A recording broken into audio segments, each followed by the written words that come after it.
There's so much speculations in and around Emile Witbooi about his future, where he's going, if there's any offers with him. Should he still be playing at that level? Shouldn't he emulate what we saw, with the youngsters at Orlando Pirates perhaps, and be playing PSL football in a readiness to perhaps move overseas even? He's been called a generational talent. Talk to me about Emile. I think Emile, I've had 4 players in my career that I can put in the same category. That's Benny, that's Serrero, that's Emile, and who was the 4th one? There was another one that we also had that was a high level. Those were the 4 Mama, big names. Was that? Not Billiard? Billiard? Almost Billiard. I'm just trying to think. I forgot the other. There's a 4th one. I think it was, yeah. So these players are special, and you know from the outset that they're going to achieve this. But it's based mainly around the mentality at a young age, because they've got that from an early age. It takes a lot of, sometimes players in South Africa get to 2021 before they start showing that kind of mentality. And he was from 16 already, had that mentality in place. He's been on trial to Chelsea, so he's seen the best. He went to Sporting Lisbon by request. We've got an invitation for him to go to Bayern Munich, which we're now considering only just to keep him relevant for his own good, to see what level he has to be reaching. So I'm very positive that by the end of the season, and we need him very much so to assist us with this attempt to win the league. But I can't see him staying here for more than one this season, if he's going to even stay with us for the season. Oh, so, because that's what I was going to ask next, to say, are you insistent on keeping him for this season, or is it a matter of you waiting for something if something does come? No, it's got to be the right deal for him and for the club, of course. But we always will look. I mean, he's got there's so much interest now. MLS clubs are calling us and wanting to know what is the kind of terms and conditions. So it's a matter of time, but we need to be very careful, because he is so critical at the moment for us to get off the ground, out of the starting blocks here, and to get to the point where we can actually try and win this league, because all this becomes more relevant for us if we're in the PSL. It's very difficult out of the NFD to keep having to sell players to just pay your costs. We need to be selling players so we can start building the clubhouse and start putting together the concept of that small stadium, 6,000 to 8,000 seater stadium. These are the things we want to progress towards, and it's very difficult to do that, obviously, out of NFD. And this interest in him, if it comes locally, because we've heard of a Pirates and a Sundowns that have apparently come to you with offers or inquiries on Emile. If this does come locally, even locally, if the money's right, if the deal is right, you are willing to let him go? It's got to be somewhere where the player is going to continue growing, and he's got to continue having the opportunity to get himself overseas at some point. And I think what Pirates did in this last transfer window has opened the channel for them to have a lot of more young players wanting to be there, because they've seen that the club is not stifling their opportunity to go overseas when it's the right deal.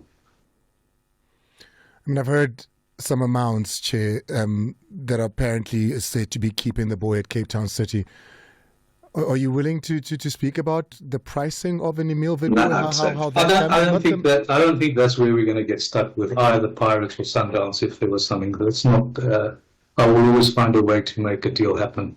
So I don't think that's the issue here. It's a case of, are they wanting the player now? It's for him to go there and not play is not the right thing for him either. He's got to go there and play.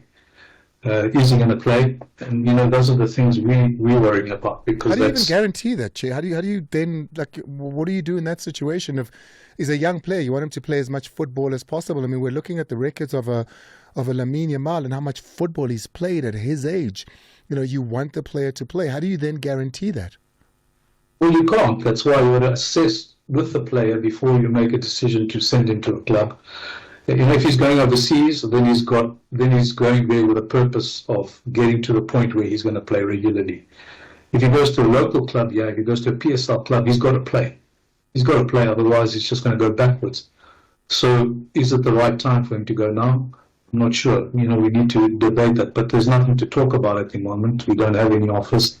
So we just persevere. But what we can't do is get to the end of the transfer window and then last minute do a deal, and then now we stuck without a left-sided playmaker or a 10 that can actually help us win the league, and now we suffer the consequences of that. So it's a step-by-step process, but the great thing is he's got a great attitude. He wants to succeed. He wants to help the club get to the PSL, which is a great thing, and you can see it at training. This kid is ready. I want to take a break, Chick, because when we come back, I want to pick up on something you said about building your own stadium, something that you've spoken about many a times. But I'm looking at Cape Town right now, with Hope now having been promoted as well. Stelli's Stadium, from what we're hearing, what's happening there. Where's football in the city of Cape Town at the moment? The support as far as stadia is concerned, the stands as well, what they've been looking like with the matches. I just want to get into that when we come back.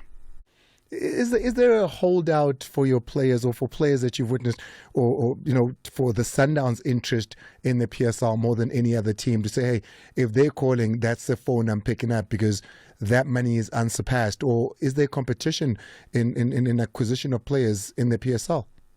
No, there is. There's the big three clubs that are always at a certain level, and then there's the next level after that, and then there's the scraps that you just pick up here and there because you have a mutual decision that you don't think you're going to use this player, then you may as well take what you can take. But, we try not to stop the progress of players. Over the 20 years that I've been doing this, 25 years, I've never had a problem with moving players. And, there's always the right time. And I've also sometimes had to say no because we had to look at the interest of the club first. But perhaps we didn't do that enough at times. We would have maybe got better results out of our first team. But we're not as fortunate as the big clubs, the three big clubs that are able to attract big sponsorships. So we always have to be mindful of the brands and sets. I've been in this game for 28 years running football clubs. I don't think I've paid a player late past the 27th of the month for those entire years, and that's because we try and keep a fiscal discipline. Che, you've got some young talent that's amazing. I mean, you've got the young player of the season that won at the PSL Awards in Gabriela Mato, Mickey van der Hart as well, the goalkeeper, also winning an award, the player's player in Emile Witbooi. That must have been at least, salvaging something from last season, a bit of a chip on the old shoulder to say, well, look at that. I would have traded it for a spot in the PSL, but listen, it's great to have that because it just, they came back to training after that, and it just gave more energy and more momentum to the cause. So, it's great for the focus of the team, and I'm proud of all of them. They really did well, and certainly the young man, at 17, showing the ability that he is. I think that's the next big talent out of this country.